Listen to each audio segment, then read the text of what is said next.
Thanks for joining me today. This is Danny and welcome back to my FTB Unstable 1.8 series. Today we are going to be making some improvements to some of our existing infrastructure using RFTools, mostly. For starters, right now we have this little system down here bringing in stuff from our quarry. We've got a Thaumcraft magic mirror dropping stuff into a hungry chest, which is working just fine. It's all well and good. The only problem with it is it does produce flux. The magic mirror does produce a certain amount of flux, and also the hungry chest is loud, and I find it kind of annoying sometimes, and that's why I have it way down here. So I'd like to come up with a solution that allows us to not use these things, not have to deal with the noise, and not have to have this thing way down here. What are you?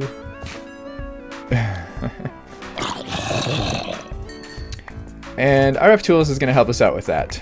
I got a suggestion in the comments by Scads Clues, I believe that's how you pronounce that, to use the RFTools Remote Storage in basically like an Ender chest, like the Ender storage. So we have been using it, the modular storage, so that we can have this modular storage tablet, or the storage module tablet, where we can access this huge inventory from anywhere in the world. And right now we have 2 storage modules, each of which can store up to 300 stacks of items. So we're actually able to carry 600 stacks of items around with us everywhere we go in the world. And the way we did that, so RFTools has this modular storage chest. It's basically like a chest that you place in the world like a chest, and then it takes these little storage modules, which, do we have any? Well, actually we have storage modules in here. So each one of these storage modules can store up to 300 stacks of items, and there's 3 levels. There's tier 1, tier 2, and tier 3, which store 100, 200, and 300 stacks respectively. So in this case, we've got these storage modules that you can stick in here, and then you have access to all the items that are stored within the storage module. And you can take it out, and the stacks, or the items, are actually in there. And right now, since there's no module in there, we can't put anything in here, so we need that. It's almost like the AE system with your the AE2 ME system with your little storage disks or whatever, storage modules. And then if we put these storage modules in a remote storage box, and then take a remote storage module, which actually I'm going to make one of these right now.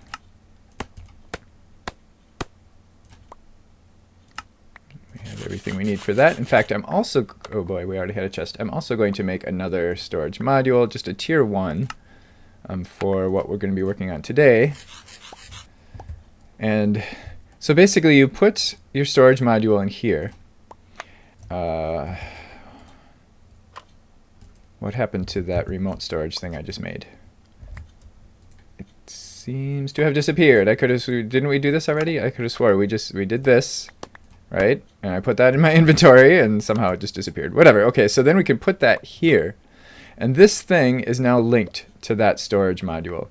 So we can take this, and for instance, we can put it in this storage chest,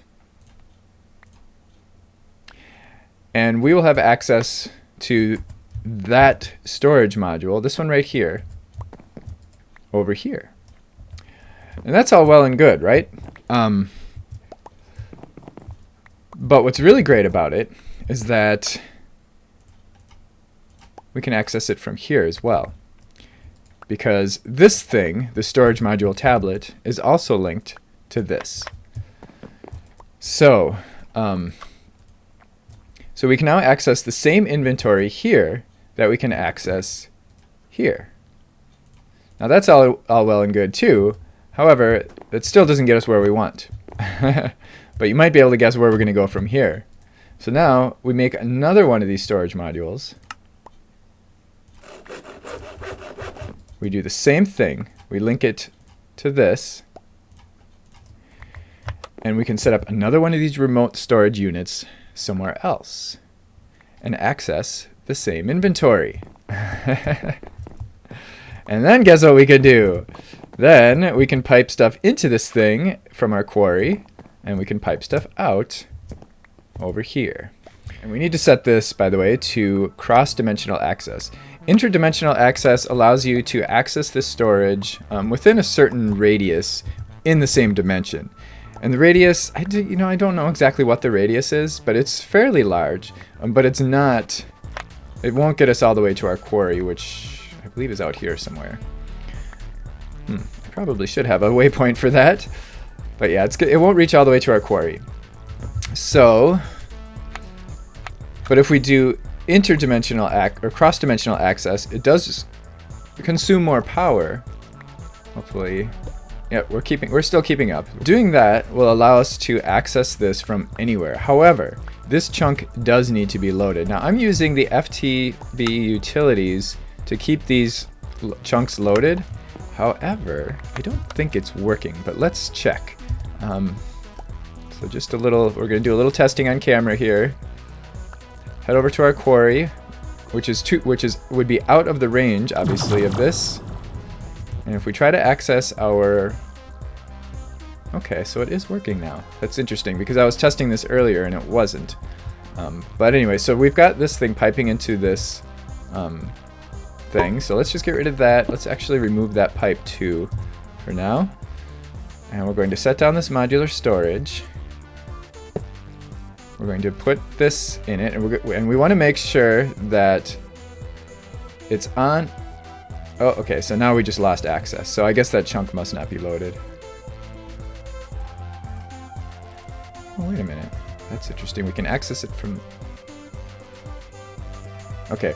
We want to make sure that this module is selected because this remote storage module is linked to 3 different storage modules. So we want to make sure that this is the one that's selected because we don't want it putting stuff in here. I guess it doesn't matter. We're not really using this one for much of anything, but then this is the one where I have all my tools and stuff that I carry around with me. That other one was just kind of a dump for me when I wanted to get rid of stuff. Huh, actually there's some good stuff in there I should probably hold on to or find a better place for it. But anyway, we want it... Okay, this is working inconsistently. Okay, now it stopped working. Yeah, it says it's out of power. Alright, so we do need... I guess we will have to set up a chunk loader back there because the FTB utilities chunk loading doesn't always seem to work reliably. So let's... I think we already have a chunk loader. We have 2. So let's just throw this one in the basement.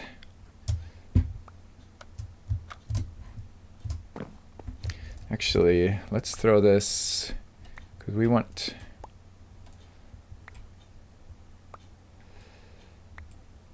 If we throw this right about here, and then tell it to load 2 chunks in each direction, so that would be down here somewhere. We could probably just do 1 chunk in each direction if we do it in this chunk. Let's do that. 1 chunk around, that means 3 by 3. That's the Neotech chunk loader. It requires no power or anything, it just works. So now, if we go back to our quarry, we should see that this is working now. Yes. So we want to set this to make sure that that this storage module is being used. Now there is a bug in the current version of RFTools for 1.8 where it's looking at these as part of the inventory. So it's going to end up filling this up, which is fine. I guess it'll end up filling it up with cobble, which is not a big deal. So I'm just going to do that right now. You're not really even... Oh. Okay, maybe that's another bug that has been fixed because the last time I tried this, it was dumping items in there and that was causing me some problems. But let's stick our interface pipe back on here. Oh, it's going to try to put stuff in here. Let's get rid of that for now.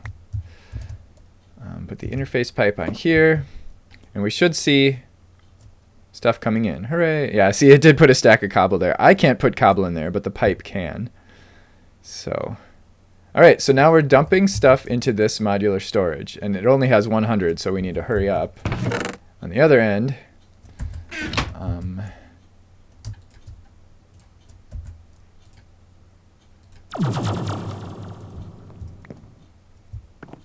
So then over here, we need to actually make another modular storage block, which requires, like all of the RFTools machines, it requires this machine frame, which is relatively cheap. So we make that. And it looks like we need another chest.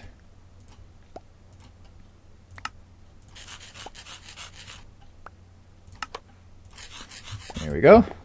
Woo! And just so you know, when this video comes out, I will be on vacation. I will be in Oklahoma.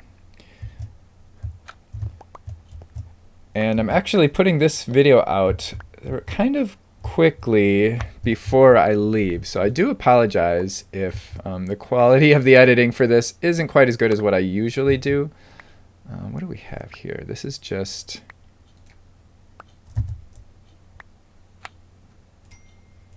Okay, we need our Neotech wrench.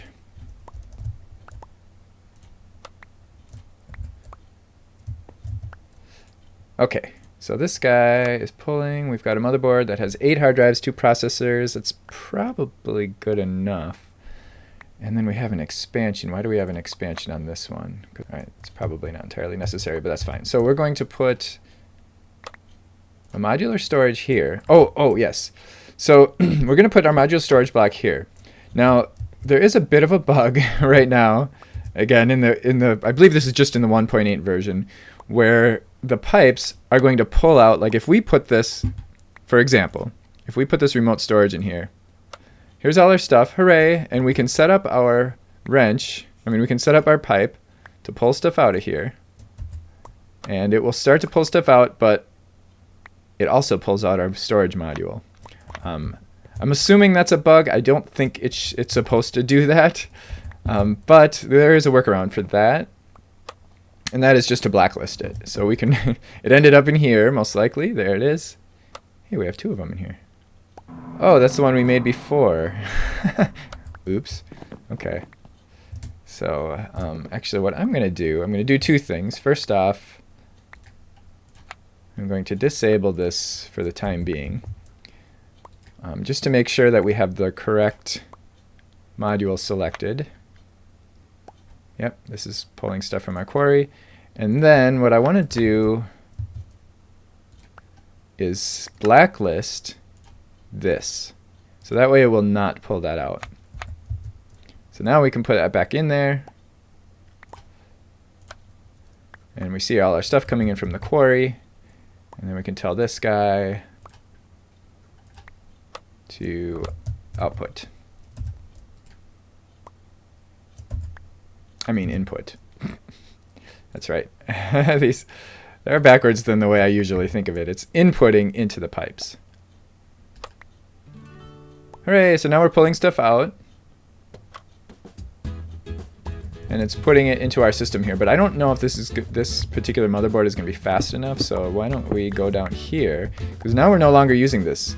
We have nothing coming in through the magic mirror. So we can go down here and steal this motherboard, which has 8 hard drives and 8 processors, which means it grabs a stack like every couple ticks. So it's going to definitely be able to keep up with our Quarry. Oh boy, this is hard to get up here now. I need to kind of rearrange this for sure.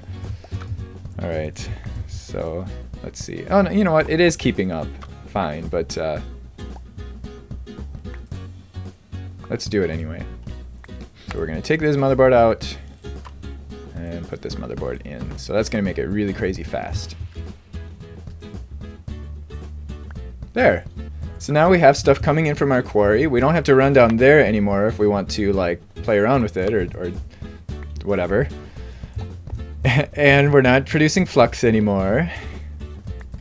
Nice. I like this. And we can actually remotely, wherever we are in the entire world, we can remotely see what's coming in from our Quarry. See? And if we want to send stuff back to the base, we can dump it in here. Although you may remember in the last episode that we set up this player chest from extra utilities, which allows us to send stuff back to the base just by putting it in this inventory slot. Hooray.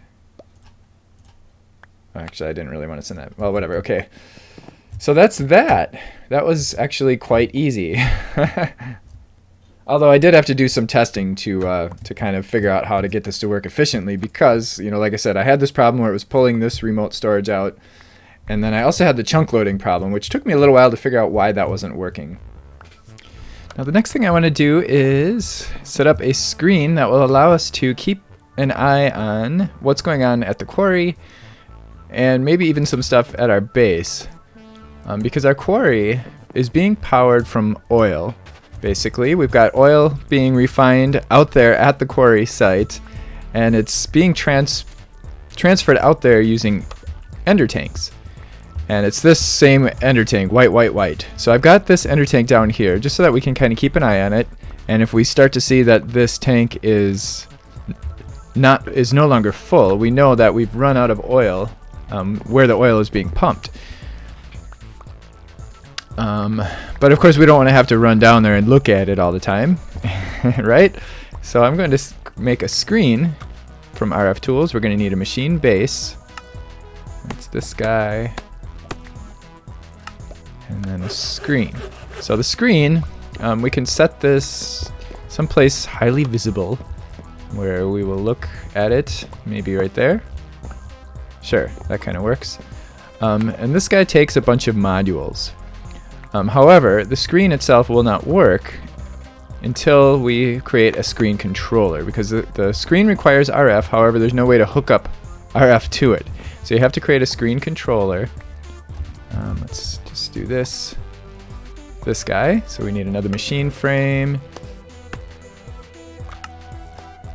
And there's our screen controller, and we just need to put this somewhere. Actually, we don't really even need to interact with this thing much, so I'm just going to put it... I'm going to put it right there, because that way it can just pull power from there. So we can scan the area for screens, and it found one connected screen. So now this screen is powered, and it's ready to go. So there's a bunch of modules that we can use for the screens. Let's just type module so that we can see them all. We've got a text module, which just allows us to enter some text on the screen. We'll probably want one or two of those. An inventory module, inventory plus. The plus modules are the same as the regular ones, except that they have a longer range. Then we have the energy module. We're going to want... Let's make one of these. And clock module. And then we want the fluid module. And we're going to need a bucket for that. There we go. And let's see, we have a machine information module. Okay. So that's all we're going to be using. So we take our fluid module and we can go down to our ender tank. And we shift right click. And now fluid module is set to block ender tank, it says in the chat. So we can go here and dump that in there. And open the module GUI so we can give it a label. So this would be our, we'll call it our oil tank. We can give it a different color. We can set the, well, let's see what it tells us. So 32,000 millibuckets. So that's actually a good amount of information. We could have a little toggle visibility of the fluid bar. Oh, that is, okay, that's what that is. You know what I'd like to do? I'd like to have two of these.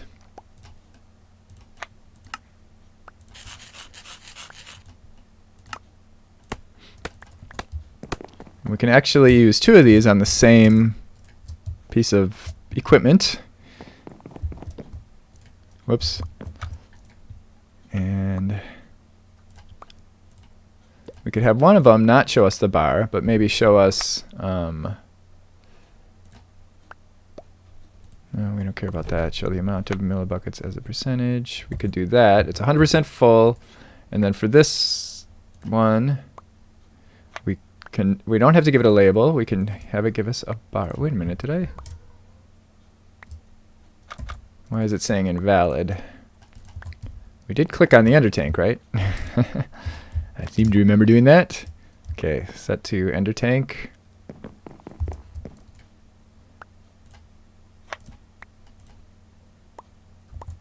Okay, there we go.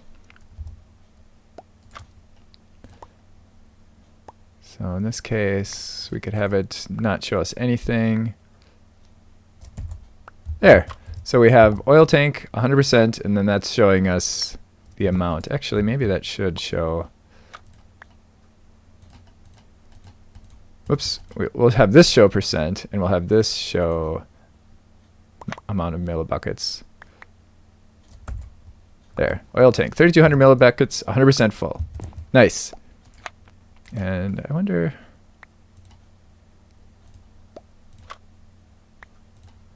Yeah, whatever. Yeah, we can change the color, whatever. Okay, so then, so cool. So now we can just take a quick glance at this and we'll be able to see, oh, our oil tank is still 100% full. And if that's ever less than 100%, we know that we need to move our pump to a different oil field. And then energy module, I'm just going to use that here so that we can see how much. In fact, let's do the same thing. Let's make 2 of these.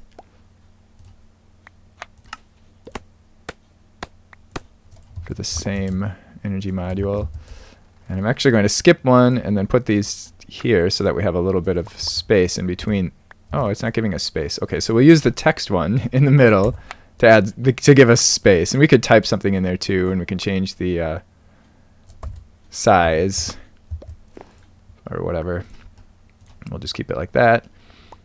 So we'll call this base RF storage. And we're going to have, we'll do the same thing. We'll basically show it, have it show us how much RF. I guess we can only say base RF. It's cutting off storage. All right, whatever. And we can change that color to that. How's that? Sure. And then for the first one, again, we won't have it show us the bar. We'll just have it show us the amount of RF. And then for the second one, we'll have it show us the bar and the percentage.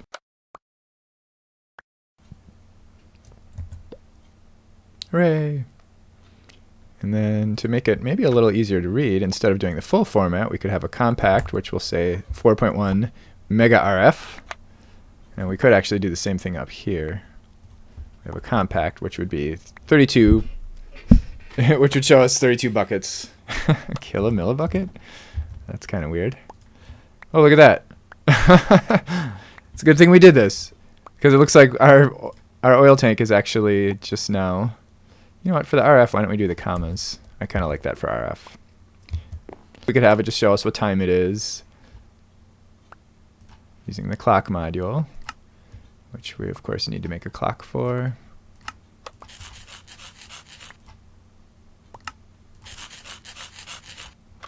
And then, you know what, I'm going to throw another text module in there as well.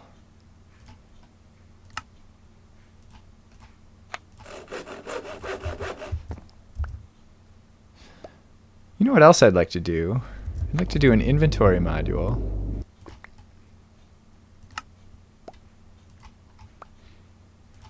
So we need, uh-oh, are we really out of ink? Darn it. Be right back.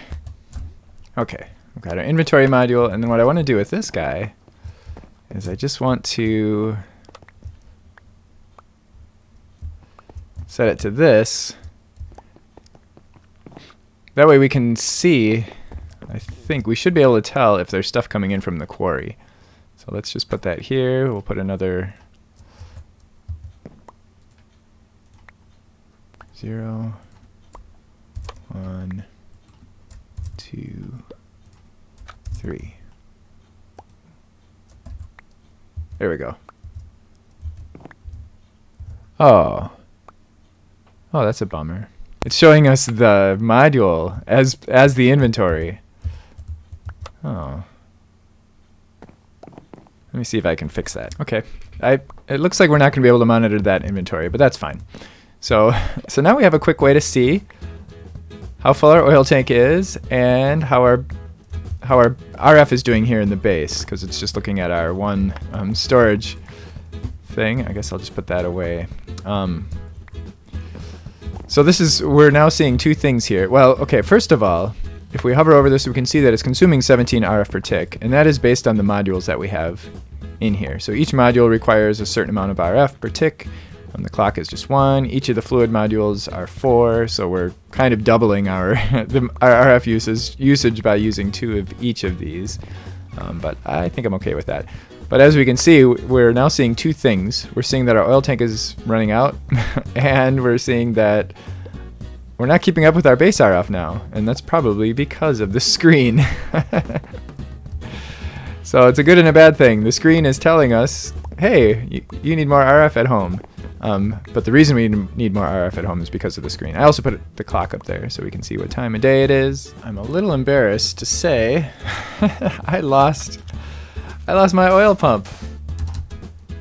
I guess I could have swore I waypointed the spot where I had it, but apparently I didn't, because I have no idea where it is. So I'm going to make a new one. Something weird has happened in a recent update of this mod pack. Places where there used to be oil, there is no longer oil. Like, there were a lot of places on my map that I had visited previously that had the big dark spots, and then I would come up to them and there'd be nothing there. So, but now places there used to not be oil, there is new oil. So it looks, I don't know if they switched from the Buildcraft oil, or from the yeah, this is BC Energy. I think they may have, because it used to be that most of the oil was Hydraulicraft oil. I don't know if they just got rid of the Hydraulicraft oil and replaced it with the Buildcraft oil. That could be, to kind of streamline things. So I'm just going to use a Buildcraft pump with a bunch of redstone engines, because we don't really need that much RF to operate the pump.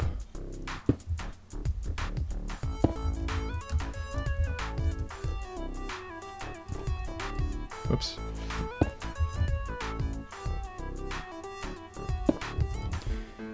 And I'm going to put my ender tank up here, which is down to 29.839. And then we'll put a couple of blocks. What? That isn't even where I clicked. What the heck? That is very strange. That is where I clicked. Let's see, do I have to hit shift? There we go. Okay, now I need a couple levers. I don't even have any levers. There we go. And now I'm going to put a chunk loader here, and this time I'm going to make sure to waypoint the spot. I swear I did, man. I swear. Cool. Almost full already.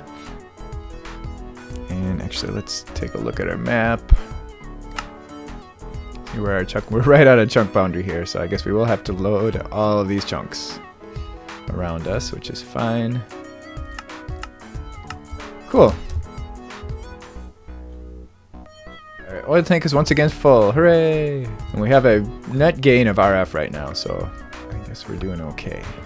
Well, unfortunately, that's all I have time for today. I hope you enjoyed this, and I do apologize if this episode was a little shorter than usual and possibly a little bit less well edited. As I mentioned, I am on vacation this week, and I just wanted to get this video out before I left so that you'd have something to watch while I'm away. So I will see you next week, and if you did enjoy this, please don't forget to click the like button. If you have any questions or comments, please feel free to leave them in the comments below. I will be checking in every once in a while, but I will be spending much of my time off the grid in the woods and waters of Oklahoma, because it's a little warmer there than it is here in Wisconsin, so at this time of year. So thanks for watching. Bye.